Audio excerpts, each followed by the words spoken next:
चलिए स्टूडेंट्स, अब हम माइक्रोसॉफ्ट एक्सेस के बारे में जान लेते हैं कि माइक्रोसॉफ्ट एक्सेस क्या होता है।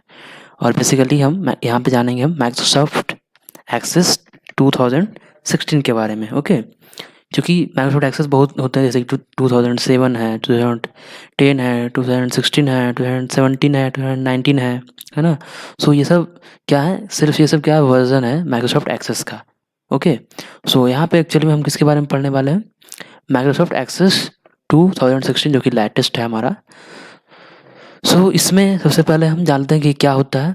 तो पिछले क्लासेस में हम लोगों ने, क्योंकि हम लोग पिछले क्लासेस में क्या क्या पढ़ चुके थे, डेटाबेस क्या होता है, डीबीएमएस क्या होता है, और एडवांटेजेस ऑफ डेटाबेसेस, कि हम डेटाबेस का एडवांटेज क्या क्या है और क्यों उसका यूज़ करते हैं। डेटाबेस के एडवांटेज में हम लोगों ने पढ़ा था। सो अब जो पढ़ने वाले हैं हम क्या है, वो माइक्रोसॉफ्ट एक्सेस 2016, जो कि बेसिकली चैप्टर्स में यही पढ़ना है हम लोगों को। तो चलिए शुरू करते हैं। तो माइक्रोसॉफ्ट एक्सेस क्या है, माइक्रोसॉफ्ट एक्सेस 2016। तो सबसे पहले जानते हैं कि ये है क्या। तो Microsoft Access you all know कि क्या है, पॉपुलर डीबीएमएस एप्लीकेशन है। डेट मीन्स की और कह सकते हो आप, पूरा डिफाइन करना चाहो तो इसको कह सकते हो आप RDBMS है। क्या है ये, relational database management system application है। ठीक है।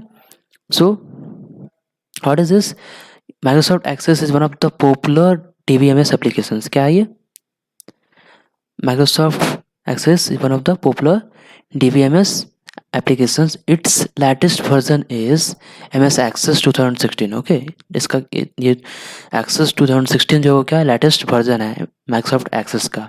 Okay, it it is a relational database. जैसा कि मैंने बताया क्या है ये, RDBMS है ना। So it is a relational database where data is store in the form of tables. So इसमें डेटा कैसे स्टोर होगा, in the form of tables. कर सकते हो फॉर्म टेबल्स में क्या क्या होता है, टेबल्स में हमारा होता है रोज एंड कॉलम। जैसे कि मैंने बताया था कि इसमें क्या होगा, डेटा रोज और कॉलम की फॉर्म में स्टोर होगा। ओके, ऑर्गेनाइज्ड होगा। सो टेबल्स भी आप बोल सकते हो कि इसमें डेटा जो होगा कैसे होगा, वो टेबल्स की फॉर्म में स्टोर्ड होगा। So a relational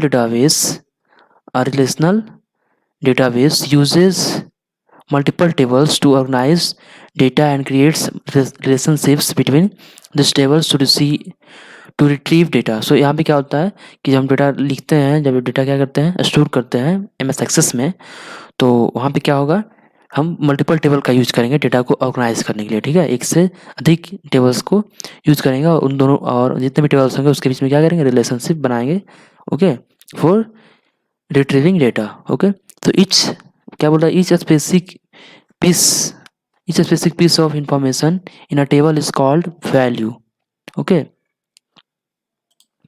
क्या बोल रहा है, each specific piece of information in a table is called value. सो ध्यान रखना कि जो भी इंफॉर्मेशन होता है एक टेबल में, उसको क्या बोलते हैं, एक टेबल में एक जो इन्फॉर्मेशन का पीस है उसको क्या बोलते हैं, वैल्यू बोलते हैं। क्या बोलते हैं, वैल्यू। सो इसमें बहुत सा फैक्ट आएंगे, उसको आपको ध्यान रखना है कि इसको क्या बोलते हैं। ठीक है ना। सो इजी है, ज़्यादा दिमाग नहीं लगाना पड़ेगा। ठीक है, a value is located at the intersection of a column and a row. So value कहाँ पे होता है, कॉलम और रो के इंटरसेक्शन में होता है। ठीक है, कॉलम और रो के इंटरसेक्शन में होता है वैल्यू। ठीक है, the total number of value in a table is the number of rose multiple by the number of column. तो बोला total number of values in a table is the number.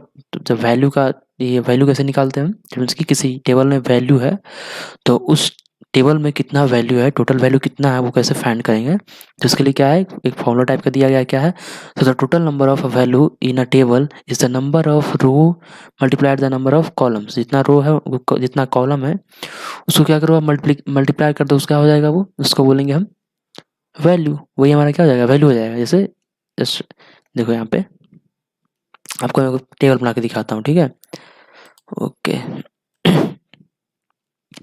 देखो, जैसे यहाँ पे एक टेबल, ठीक है, यहाँ पे ऐसे छोटा सा,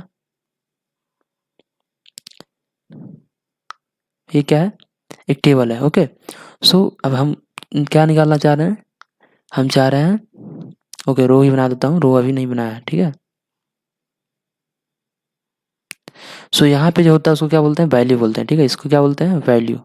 ओके, ये सब क्या हमारा वैल्यू है।